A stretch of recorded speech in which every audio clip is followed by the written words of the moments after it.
ፍሬው ያማረ ዘር እንዲበዛለት አባት ደስ ይላል ልጅ ሲወለድ። በጋብቻ ላይ ጋብቻ ሃይማኖቴ ይፈቅዳል።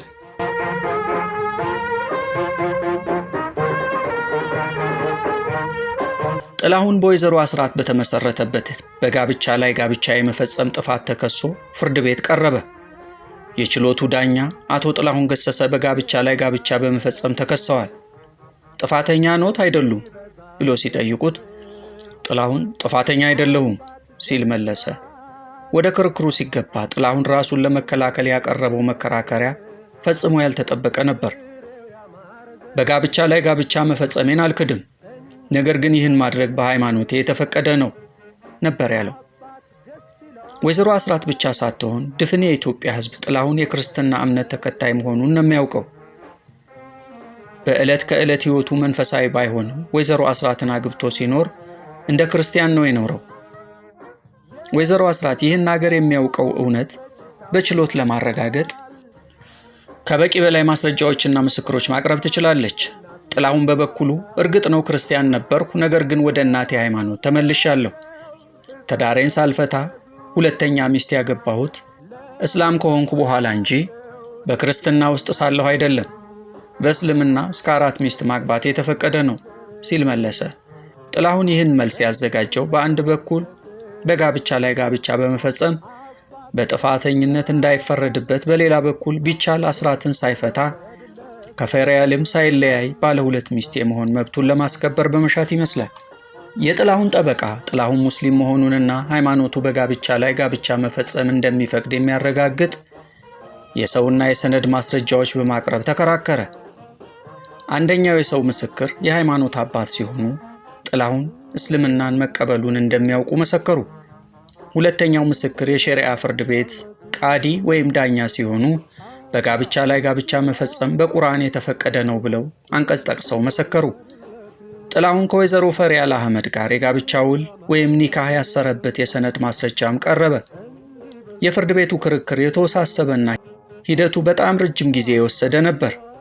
ጉዳዩ ወደ ፍርድ ቤት ከማምራቱ በፊትም ሆነ በመሃሉ ቅራኔውን በሽማግሌዎች ለመፍታት ጥረቶች ቢደረጉም ውጤት አላስገኙም። ጥላሁን ወይዘሮ ፈሪያልን በመተው ወይዘሮ አስራትን ፍላጎት ለመፈጸም አልፈቀደም። ወይዘሮ አስራትም ሁለተኛ ሚስት ተደርቦባት ለመኖር አልፈቀደችም። በመጨረሻም ጥላሁንና ወይዘሮ አስራት ሀብት ንብረታቸውን ተካፍለው በፍች እንዲለያዩ ተወሰነ። ዳኞቹ የሁለቱ ሀብትና ንብረት ተቆጥሮ ዝርዝሩ ለፍርድ ቤቱ የሚቀርብበትን ቀን ለመወሰን አጀንዳ በሚገላልጡበት ቅጽበት ግን ጥላሁን ለክቡር ፍርድ ቤቱ የምናገረው አለኝ በማለት እንዲፈቀድለት ጠየቀ። ተፈቀደለት። ክቡር ፍርድ ቤት፣ አስራት ማለት እኮ የ5 ልጆቼ እናት ነች። ከማን ጋር ነው ሀብትና ንብረት የምካፈለው?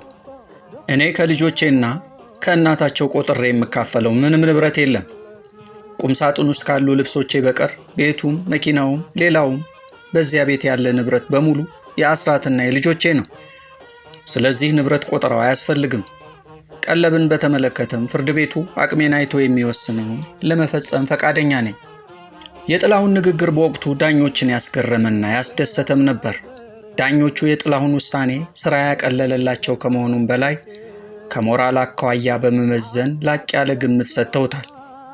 በዚህ ዕለት በችሎቱ የተገኘው ዳንኤል ፈይሳ ዳኞቹ በጥላሁን ውሳኔ ከመማረካቸው የተነሳ ጋዜጠኞች የማይረባ ወሬ ከማውራት ይህን በጋዜጣ ብታወጡ ሕዝብን ታስተምሩ ነበር ማለታቸውን ተናግረዋል። በጊዜው የፍርድ ቤቱን አበይት ሂደቶች በችሎት እየተገኘ የተከታተለው ጋዜጠኛ አሰፋ ስዩምም ከዚህ በላይ በአመዛኙ ዳንኤል ፈይሳን ዋቢ በማድረግ የቀረበውን ትረካ ትክክለኛነት ያረጋገጠ ተመሳሳይ መረጃ ለደራሲው አካፍሎታል።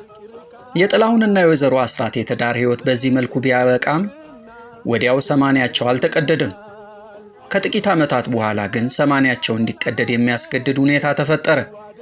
በዚህም መሰረት ነሐሴ 13 ቀን 1976 በዕለተ ቡሄ የጥላሁንና ወይዘሮ አስራት ሰማንያ በይፋ ተቀደደ። በትዳር መካከል ልጅ ሲወለድ ፍሬው ያማረ ዘር እንዲበዛለት አባት ደስ ይላል ልጅ ሲወለድለት